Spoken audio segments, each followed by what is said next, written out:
dans la terre d'Égypte, enfin dans le pays d'Égypte, pardon, Sheva Esre Shana, 17 ans. Alors, l'hébreu n'est pas une langue pauvre.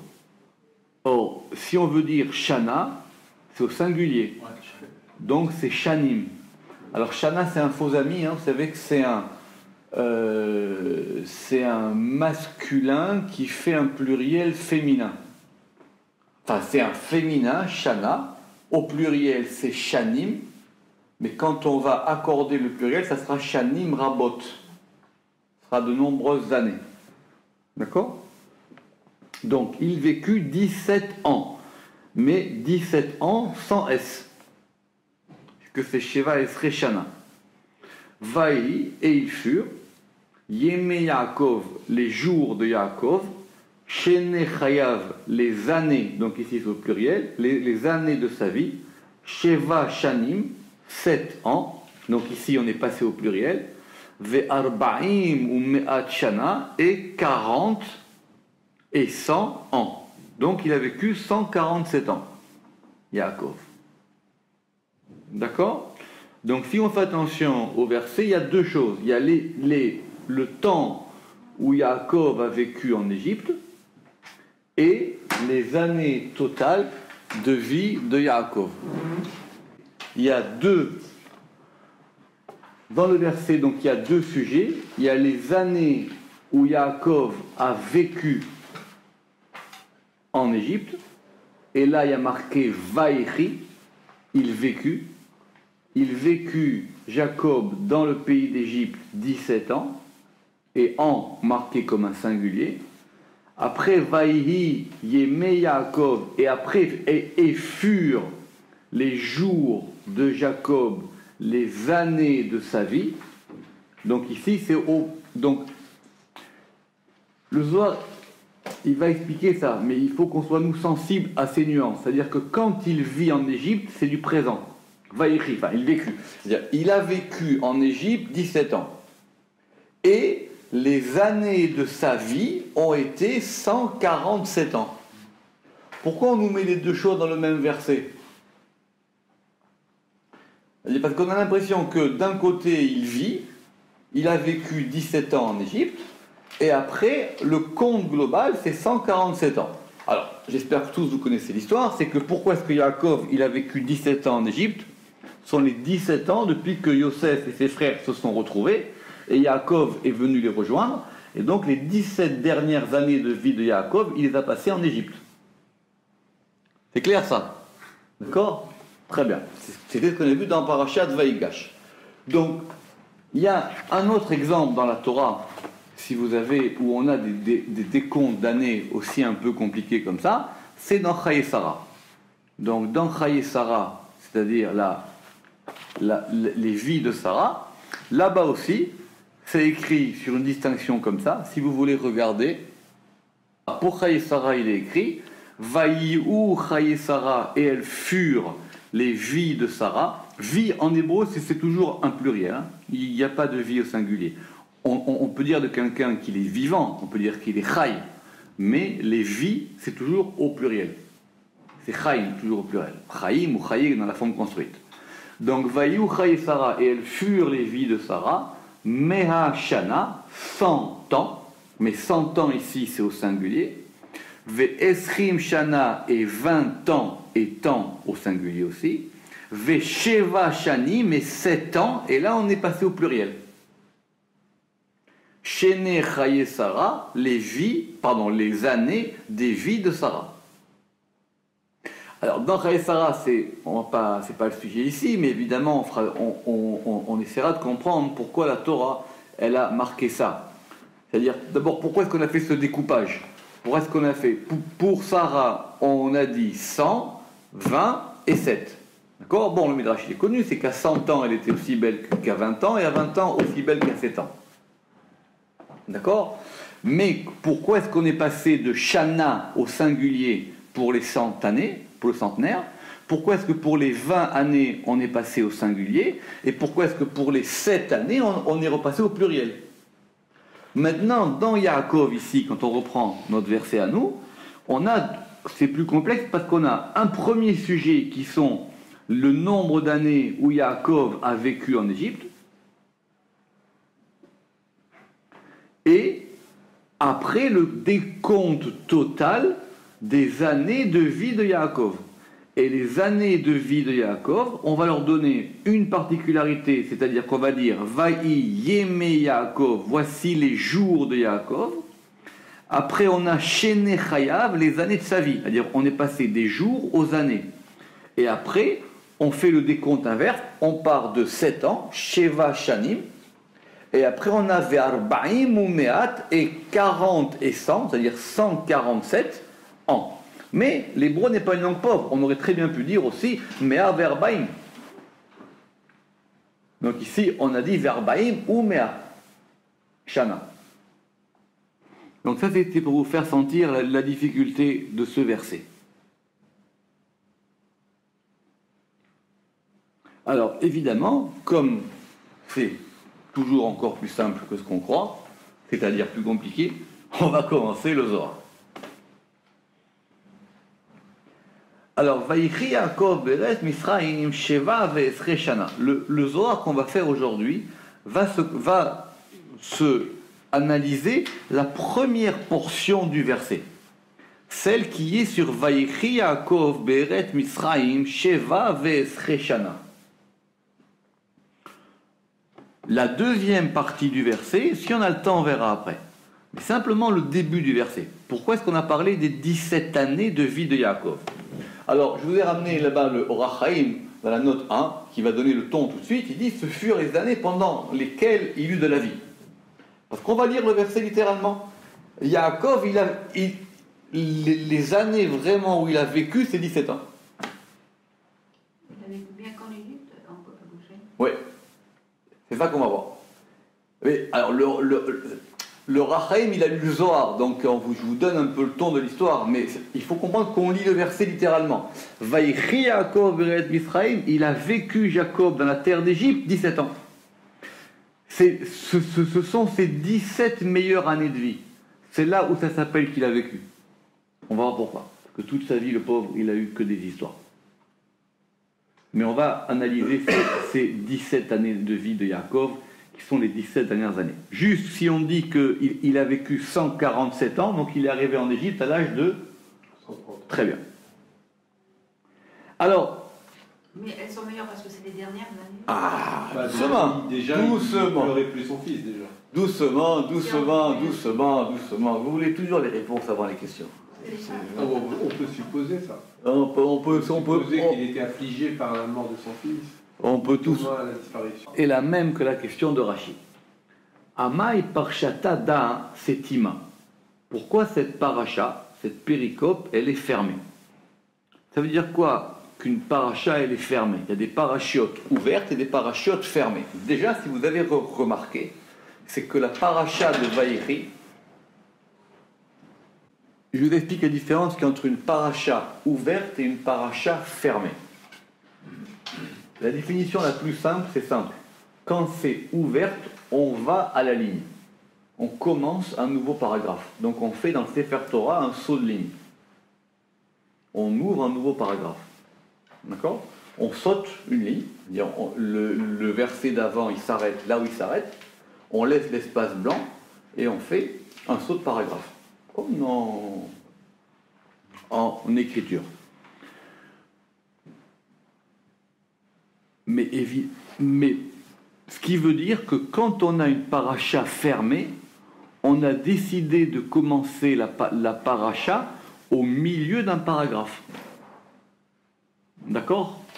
Alors, la distinction, le découpage des parachiotes, il a été fait évidemment par des gens qui avaient Ruach HaKodesh, qui avaient l'Esprit Saint. Parce que c'est pas comme ça qu'on dit, bon alors on a une année, on a 52 parachutes, ça nous arrange, on coupe ici, on coupe là, c'est sympa, ça fait un sujet, on arrête là. D'autant plus que vous savez qu'avant, on lisait le Sefer Torah sur 2 ans. Donc on découpait avant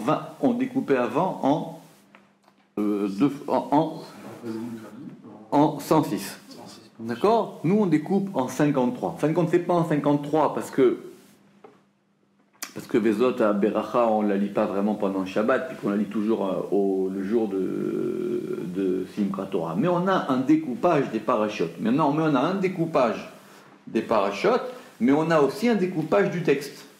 Quoi avant Ezra, je crois. C'est Ezra qui a dit qu'il fallait qu'on le fasse en 12 mois, de façon à ce que chaque année, à Simchat Torah, on ait terminé le Sefer Torah. Mais avant, on pouvait le faire même en 2 ans ou en 3 ans. D'accord ? Nous on a un cycle de 1 an. Donc il devait avoir un autre découpage. Mais peu importe. On a donc un ordre d'écriture du Sefer Torah, qui lui ne bouge pas, et on a un ordre de découpage des parachutes. Donc, ce qu'on appelle une paracha petucha, une paracha ouverte, c'est quand le découpage de paracha coïncide avec un saut de paragraphe. Et ce qu'on appelle une paracha setuma, c'est quand le découpage de paracha ne coïncide pas avec un saut de paragraphe. Donc la paracha, elle va commencer au milieu d'un paragraphe. Elle commencera évidemment toujours au début d'un verset, parce qu'on ne peut pas couper un verset, mais elle commencera là, à un point. Quelle est la différence qu'il y a entre un point et un début de paragraphe? Donc par exemple, vous voyez bien que dans le découpage de chapitres qu'on a, Vaïchi, ça commence au chapitre 47 et au verset 28. Ça ne redémarre pas à 0. D'accord? Donc, question que maintenant, évidemment que ça, c'est pas dû au hasard de l'éditeur ou de l'imprimeur de la Torah qui a dit on va faire des parachutes parce que ça arrange tout le monde et qu'on va choisir un sujet, c'est qu'il y avait vraiment une bonne question. Cette question-là, elle est d'ailleurs, donc c'est ça la question du Zohar. Ama et parachata dasetima, pourquoi est-ce que cette paracha, elle est satoum, elle est fermée?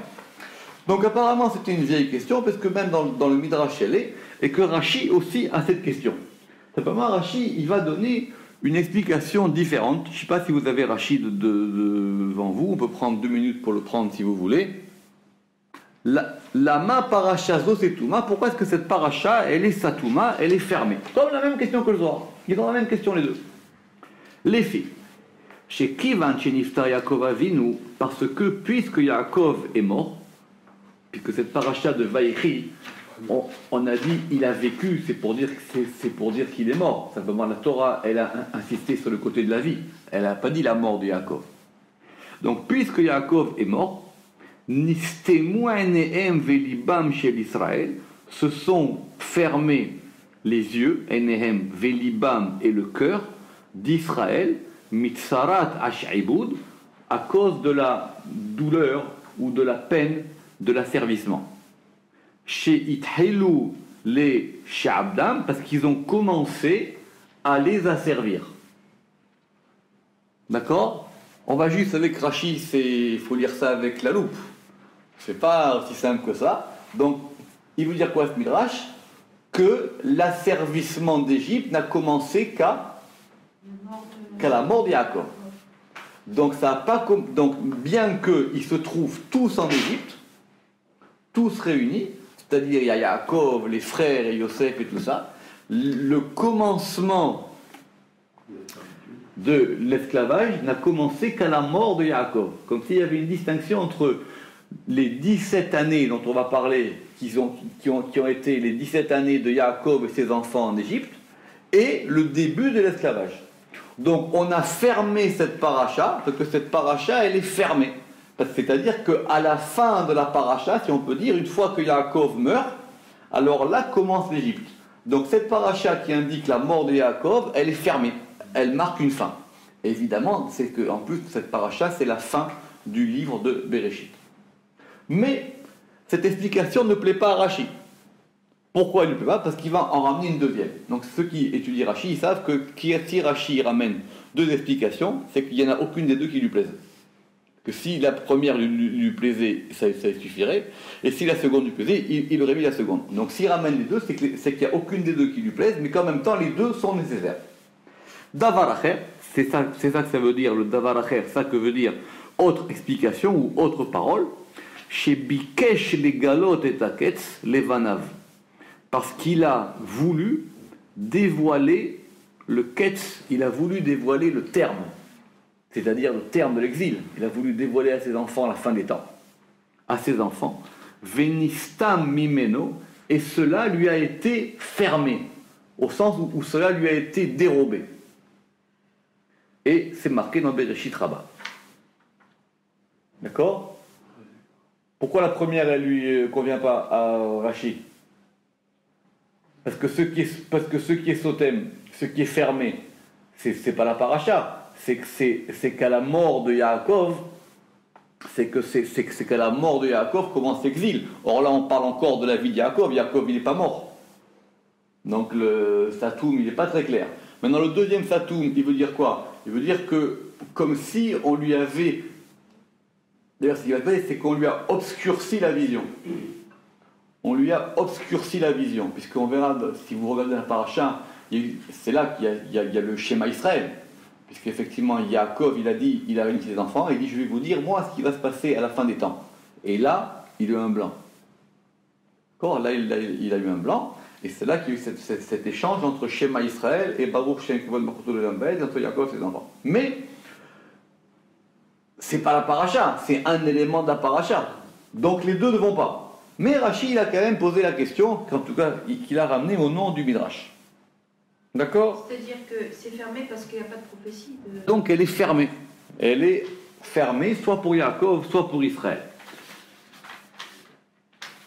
Alors.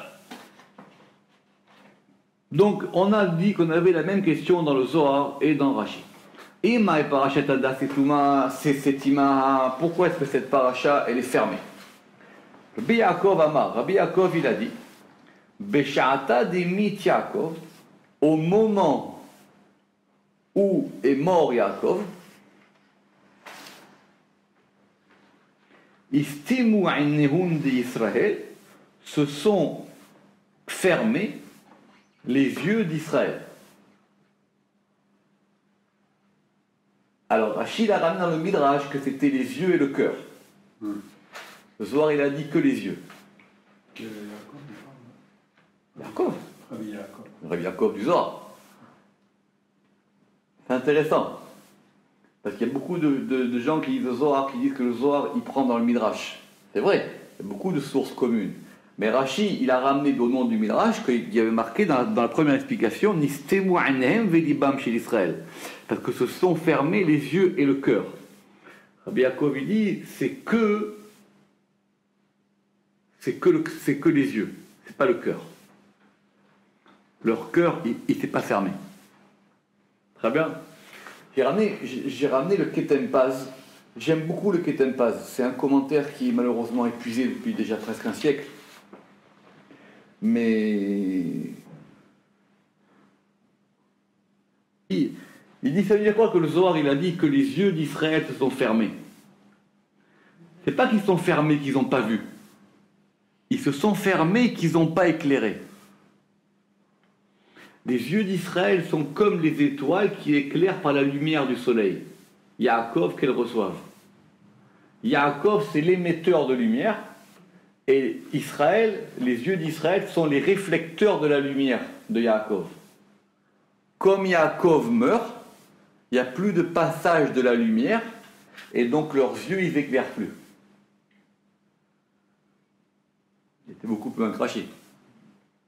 Mais il n'a pas dit pour le cœur. D'accord? Alors Rabbi Yehuda, il va donner un autre avis. Rabbi Yehuda Amar, Dekdin nahsu legaluta. Parce qu'alors, ils sont descendus en exil et ils ont été asservis par eux, par les Égyptiens. Est-ce que Rabbi Yehuda il pense que c'est à partir du moment où Yaakov il est mort ou pas? C'est la question que Rabbi Shimon il va lui poser. Rabbi Shimon Amar, Ma'iktiv la'ela. Qu'est-ce qu'il est écrit plus haut? On prend 2 pages en arrière, parce qu'effectivement, que si cette paracha elle est Setuma, c'est-à-dire que le découpage, il a été fait au milieu d'un paragraphe. Donc nous, on va reprendre le paragraphe là où on a coupé. Donc on tourne la page et on prend le dernier verset de Vaïgash. De Vaïgash. Et on va voir où est-ce qu'on a fait le découpage. Où est-ce qu'on a fait le découpage dans ce paragraphe. Donc c'est juste un verset avant, c'est le 27. Maktiv le'ela. Et qu'est-ce qu'il a écrit plus haut? Vaïchev Israël Beheretz Mitzraïm, et Yaakov, Israël, ici on l'appelle Israël, Vayeshev, Vayeshev, ça veut dire il s'est assis, il s'est installé. Il s'est installé. Be'eret Misraïm, dans la terre d'Égypte. Be'eret Goshen, dans Les pays de Goshen. dans le pays de Goshen. Vayehazuba, et ils en prirent possession. On est passé au futur, c'est-à-dire lui et ses fils. Vayiferu, et ils y crurent, comme Pérourbu. Vayirbu, et ils s'y multiplièrent, Mérod, beaucoup. Il y a un paradoxe. Alors, juste pour la petite histoire, c'est mes histoires, c'est que quand Yaakov il a été voir Pharaon, Pharaon il a dit tu es le bienvenu chez moi, c'était la fin de la paracha, je te donne mon pays, vous êtes les bienvenus, vous êtes mes hôtes, etc. Yaakov il a rencontré Pharaon, il a béni, il a fait une bracha, bon bref. Et Yaakov et Israël ici, il s'est installé dans Eretz Goshen. Pourquoi Eretz Goshen? Il y a beaucoup de midrashim, mais vous savez qu'il y a un midrash qui est très intéressant, c'est qu'il n'y a pas de hasard. Un juif, il ne s'installe pas en galoute par hasard. Pourquoi il s'est installé là-bas, Yaakov, à Goshen? Parce que quand le pharaon de l'époque, il avait fait des ennuis à Sarah, il avait voulu s'excuser après auprès d'Abraham. Abraham, il a dit, attention, ce que tu as fait, c'est pas bien. Alors il lui a dit, je te donne la terre de Goshen, elle sera pour vous.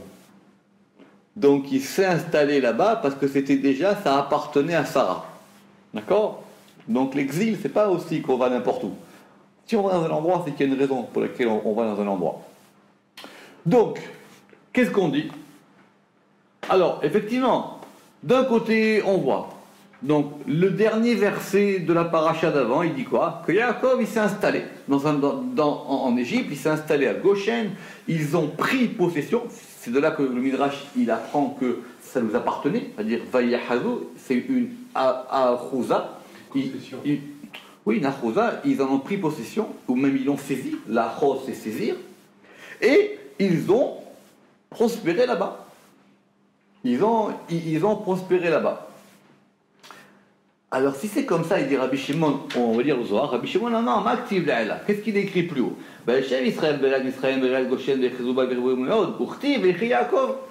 Et après, il est marqué Yaakov. Dès là, et parce qu'il n'est pas convenable de séparer entre ça et ça. Pourquoi est-ce qu'on a fait le découpage là? Pourquoi est-ce qu'on a coupé entre ces deux versets?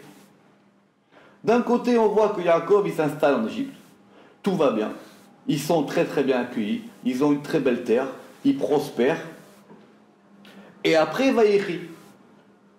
Pourquoi est-ce qu'on a coupé entre ces deux notions? Pourquoi est-ce que le découpage il s'est fait là? Parce que je vous répète, il n'y a pas de découpage naturel de paragraphes. C'est la cause de l'asservissement. C'est la cause de l'asservissement. Le fait qu'ils se sont multipliés. Non, au contraire, ils étaient bien. Ils étaient très heureux en Égypte. Ils étaient très heureux en Égypte. Là, c'est ce qu'ils disent. Il y a un verset qui le dit. C'est ça qui a provoqué que Paro. Non, c'est après. On verra après. Pour le moment, ils sont bien. Pourquoi est-ce qu'on ne peut pas ne pas être bien? Alors ici, on va. Maïnoun kaime betafnukim de malchin de kabelu inuga de kisufin de garmeu. De même que ils subsistèrent, qui c'est ils, les Bnei Israël, betafnukim de mlachim, des plaisirs des rois, vekabilu inuga de kisufin de garmeu. Et ils reçurent des délices et des désirs pour eux-mêmes. Ça veut dire que c'était très bien pour eux. Ils étaient traités royalement.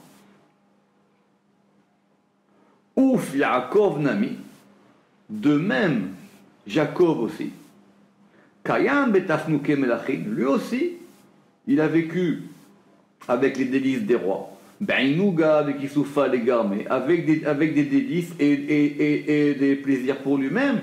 Là, il parage d'Amida, donc on n'aurait pas dû séparer. On a un verset qui nous dit que les Bnei Israël, ils étaient très heureux. Ils se sont multipliés. Et un verset qui nous dit que Yaakov, il a été heureux. Qui est marqué Vayechi. Et en plus, Ve'acha, il crée. Et ici, il y a marqué Vaïchi. Et ici, la Torah, et ici, on lit, il vécut. Quand on dit il vécut, c'est-à-dire que vraiment, il a vécu. Si la Torah, elle dit Vaïchi, c'est-à-dire qu'il a eu accès au degré de la vie. C'est pas qu'il était, c'est pas qu'il a. Il était vivant. Voilà. C'est qu'il a vraiment vécu. C'était vraiment pour lui ce qu'on appelle une vie. Deha, kol yomai laikre vaïchi. Parce que tous ces jours, on n'a pas lu dans la Torah vaïchi. Toute la vie de Yaakov, les 130 ans, on n'a pas vu un moment que pour lui c'était une vie. Que pour lui, il a eu accès à ce degré de vie. Begin de kol yomoi betzaravu. Parce que tous ces jours, ils furent dans la peine. Betzara ishtahan, et ils se sont trouvés dans la peine.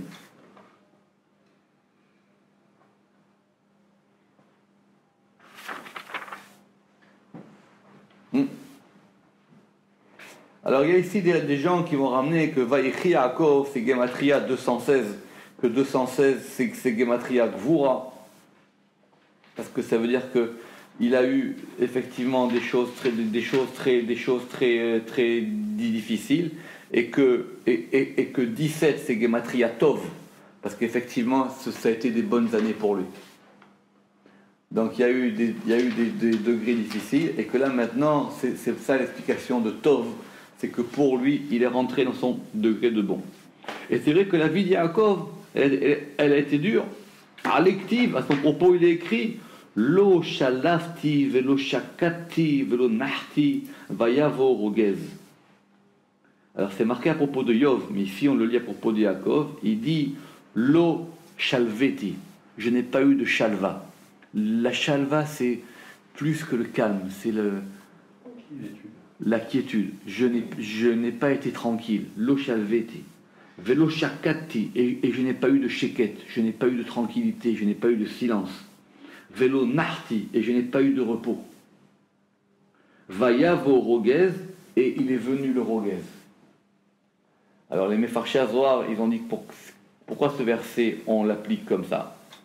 Parce que lo shalvati, je n'ai pas eu de calme dans la maison de Lavan.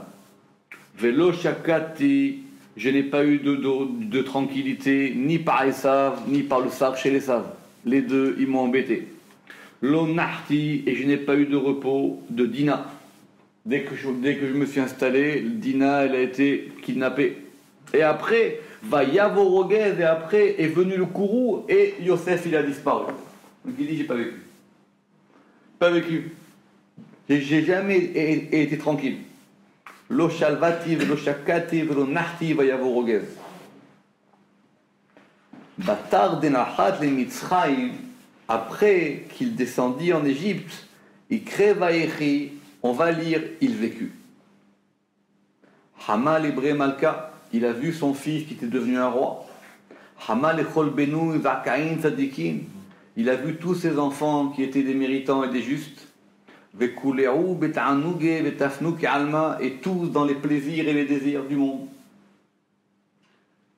Voilà, les 17 années de la vie de Yaakov, c'est là où il a vécu. Tout le reste de sa vie, ça ne s'appelle pas qu'il a vécu. Donc ça va plus loin que Rashi. C'est que ce qui a été Satoum, c'était la vie de Yaakov. Ce qui a été Satoum, c'était la vie de Yaakov. Maintenant, il va avoir accès à un degré de vie. Maintenant, évidemment que c'est lié au degré de Yaakov. Parce que Yaakov, il est Tiferet. Ce degré, il faut qu'il travaille. C'est un degré difficile. Celui qui est Yaakov, il est toujours confronté à des choses. Parce qu'il doit aller faire ci, il doit faire ça, il doit descendre dans les clipotes. Tiferet, c'est quelqu'un qui doit aller chercher les choses. Il sera qu'il n'a pas bougé. Il sera qu'il n'a jamais bougé. Abraham, il était dans la diffusion. Yaakov, toute sa vie, il était obligé. Il a été de problème en problème. Comme il y a marqué dans le verset. Lavan, Esav, Sarochel Esav, Dina, Yosef, tout. Il n'a jamais été tranquille. Donc, paradoxalement, le seul endroit où Yaakov il a réussi à être tranquille, c'était finalement ces 17 dernières années dans la terre de Goshen, en Égypte. D'ailleurs, on dit que Rabbi Yaakov, il est enterré à Damen-Our, qui là-bas, c'est Eretz Goshen aussi. Là. Eretz Goshen. D'accord ? Et alors, Zéou yativ benenu. Et maintenant, il est installé parmi eux. Kechamartav de yativ al dourdaye. Alors ça, c'est un sod, mais on ne va pas rentrer là-dedans. Comme un bon vin qui est installé sur sa lie. La lie, dans le Zohar ou dans la Gemara, ce n'est pas péjoratif. La lie du vin, c'est ce qui permet au vin de se reposer. On n'enlevait pas la lie du vin. Parce qu'à partir du moment où on enlève la lie du vin, il va commencer à tourner. Quand on faisait le vin avant. Parce qu'aujourd'hui, on est obligé de mettre des conservateurs dans le vin. Mais la lie du vin, elle protège le vin. Toute la partie tannin. Oui, exactement. Et donc ça, elle permet au vin de vieillir. Et quand on tire le vin, justement, c'est ça, tirer le vin. On tire le vin et on laisse la lie. Mais tant que le vin il est dans sa lie, c'est comme ça qu'il va continuer à vieillir et à se bonifier. Et donc c'est pour ça qu'il y a marqué Vaïchi Yaakov. Vela parish ben vaïfrou vaïrbou meod le Vaïchi Yaakov et achit chazé. Et c'est pour ça qu'on n'a pas séparé entre eux. Ils crurent et ils s'y multiplièrent beaucoup, et Jacob vécut. Et ainsi il convient. Donc la paracha, elle est Setouma parce qu'on ne pouvait pas séparer entre les deux. C'est un seul chapitre, c'est un seul paragraphe. C'est un seul élément. Maintenant, on a coupé au milieu pour avoir deux sujets, mais c'est une seule chose. Ce qui veut dire que même un passage de paragraphe dans la Torah, c'est un changement de choses. C'est un seul élément. C'est un seul élément. Donc c'est Satoum, parce qu'on rentre maintenant dans un degré Satoum, mais ça forme une seule unité. Alors, ça c'était pour expliquer la paracha Setouma. Alors maintenant, le Zohar évidemment, il dit, mais pourquoi 17 ans? Pourquoi pas 18? Pourquoi pas 19, etc. Tout ce que Dieu fait, il le fait avec un calcul, tout ce que Dieu fait, il le fait avec une raison. Pourquoi on est resté là-bas ou pourquoi on n'est pas resté là-bas? Les Chabad ils disent que l'Admor Azaken, il est resté 53 jours en prison. Alors il compte 53 jours, et que 53 jours, c'est Gematria Gan. D'accord? C'est comme un jardin. D'accord? Que pour lui, c'est comme un jardin. Donc, on cherche des choses à chaque raison. Et il faut déjà, dans la vie, se poser question. Pourquoi je suis resté là-bas tant de temps? Et pas une heure de plus et pas une heure de moins? Pourquoi 17 ans? Pourquoi pas plus? Et là, Amar Rabbi Shimon, Kol Yomod Yaakov Besaravu Besara Avarlun Bekadmita. Alors on va reprendre la vie de Yaakov. On va essayer de comprendre c'est quoi cet élément de 17 ans. Mais Rabbi Shimon a dit Kol Yomod Yaakov, tous les jours de Yaakov, Betsara Avu, ils ont été dans la peine. Ça, tout le monde est d'accord avec ça, que Yaakov, c'est quelqu'un qui a toute sa vie, il s'est battu, il y a même des midrashim qui racontent qu'il n'a pas dormi 30 ans. Il ne pouvait même pas dormir. Que chez Lavan, il ne lui a pas laissé une minute de sommeil. Puisqu'à la fin, il lui dira effectivement, c'est pour ça d'ailleurs que la seule fois qu'il a dormi, c'est quand il s'est retrouvé sur la pierre et qu'il a fait un rêve. Le midrashim qui dira qu'il n'a pas dormi plus de 30 ans. Tout le temps occupé, tout le temps. J'ai l'impression là que c'est la récompense de ces... Alors, on va reprendre. Donc, Kol Yomod Yaakov Betsara Avu, tous les jours de Yaakov, ils furent dans la peine. Betsara Avarlun Bekadmita. Et au début, il les a passés dans la peine. C'est-à-dire les premières années de sa vie. Puisqu'effectivement, il s'est battu avec Esav, il a pris le droit d'aînesse, Esav, il lui a fait des misères, il voulait que son père comprenne qui il était, son père, il n'a pas compris, il y a eu sa mère, il y a eu des histoires, etc. C'était très compliqué. Jusqu'à quand? Qui vend de Hamal Yosef, jusqu'au moment de Yosef. Pourquoi? Parce que rappelez-vous que Yaakov, au départ, il voulait épouser Rachel. Et que s'il avait épousé Rachel, l'aîné aurait été Yosef. D'accord? Donc, et que la grande ruse de Lavan, ça a été de mélanger les désirs. C'est que du coup, Yaakov, il désire Rachel et il est avec Léa. Donc c'est ça qui fait que tout est compliqué, il dit le Zohar. C'est qu'il a tout mélangé. C'est-à-dire que tu veux une chose et c'est une autre que tu as. Donc c'est ça qui a créé des difficultés. Donc finalement, après toutes ces années-là, arrive ce qu'il voulait, c'est-à-dire l'enfant qu'il voulait avoir avec Rachel, qui va s'appeler Yosef. Dès qu'il vit Yosef, et il se tenait devant lui. Quand Yaakov il regardait Yosef, il s'est parfait. Il s'est parfait dans son âme. Pourquoi? Parce qu'il a vu que dans Yosef, il y avait vraiment son image. Alors, quand on dit qu'il ressemblait, c'est la manière que le Midrash a de nous dire que c'est sa continuité. Mais il faut comprendre ce que ça veut dire. Ça veut dire quoi? Ça veut dire que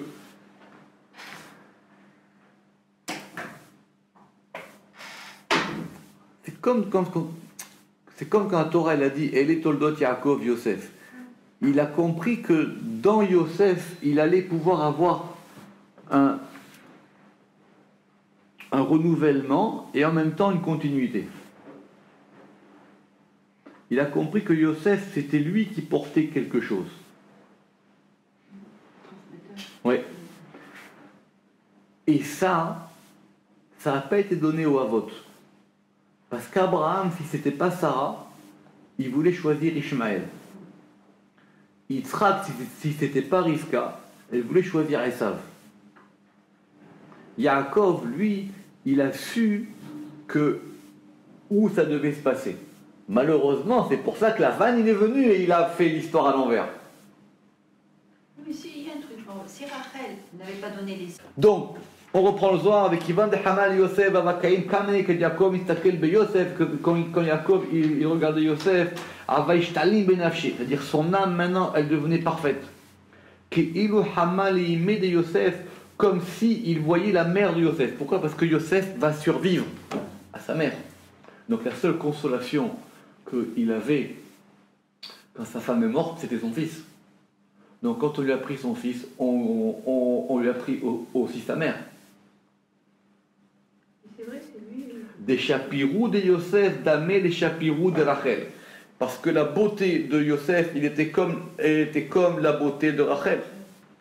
C'était la seule consolation qu'il avait. Bon, on pourrait dire il y avait Binyamin, c'est pour ça qu'à la fin il va dire si vous me prenez Binyamin, je suis mort maintenant. D'accord, si j'ai plus Binyamin, je suis mort. Ve'ava d'armée, dégarmé, kama de la avid hale, tsara biyumay. Et la plus grande de toutes les peines qui est arrivée à Yaakov, c'est la perte de Yosef. Plus que tout. Plus que Lavan, plus que Esav, plus que son père, plus que tout, ce qui l'a complètement achevé, c'est la perte de son fils. Il va le voir. C'est marqué. Les frères sont cruels.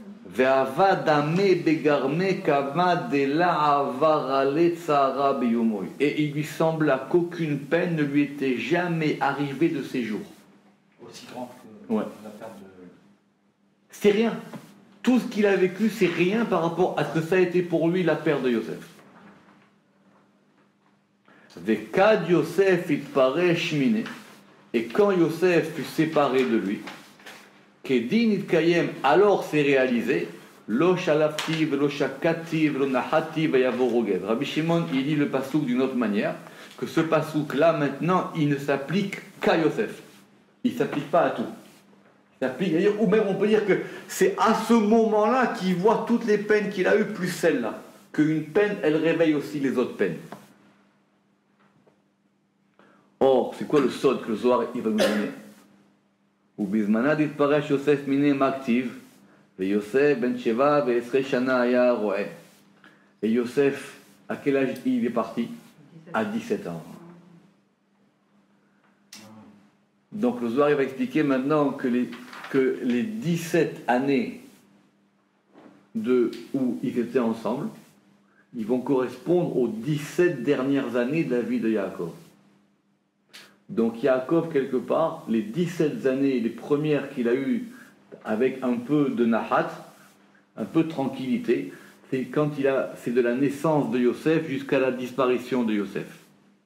Vekol yomin de Yaakov lo havale sara ka'ai.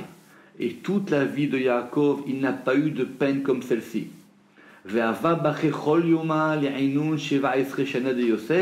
Et toute sa vie, il a pleuré pour ses 17 ans. Ça veut dire que c'est ses 17 ans qu'on lui redonne. Récompense. Parce que c'est intéressant ce qu'il dit le Zohar. C'est-à-dire que maintenant, toute sa vie, c'est-à-dire quand on pleure pour quelqu'un, on pleure à la fois pour la disparition, mais on pleure aussi rétroactivement pour tout le temps qu'on était avec lui. On pleure 2 fois. Lui, il a pleuré pour les 17 ans. Il a dit, mais c'est quoi ces 17 ans que j'étais avec mon fils et maintenant ces 17 ans, ils ont disparu. On ne lui paye pas le reste. On lui paye les 17 ans.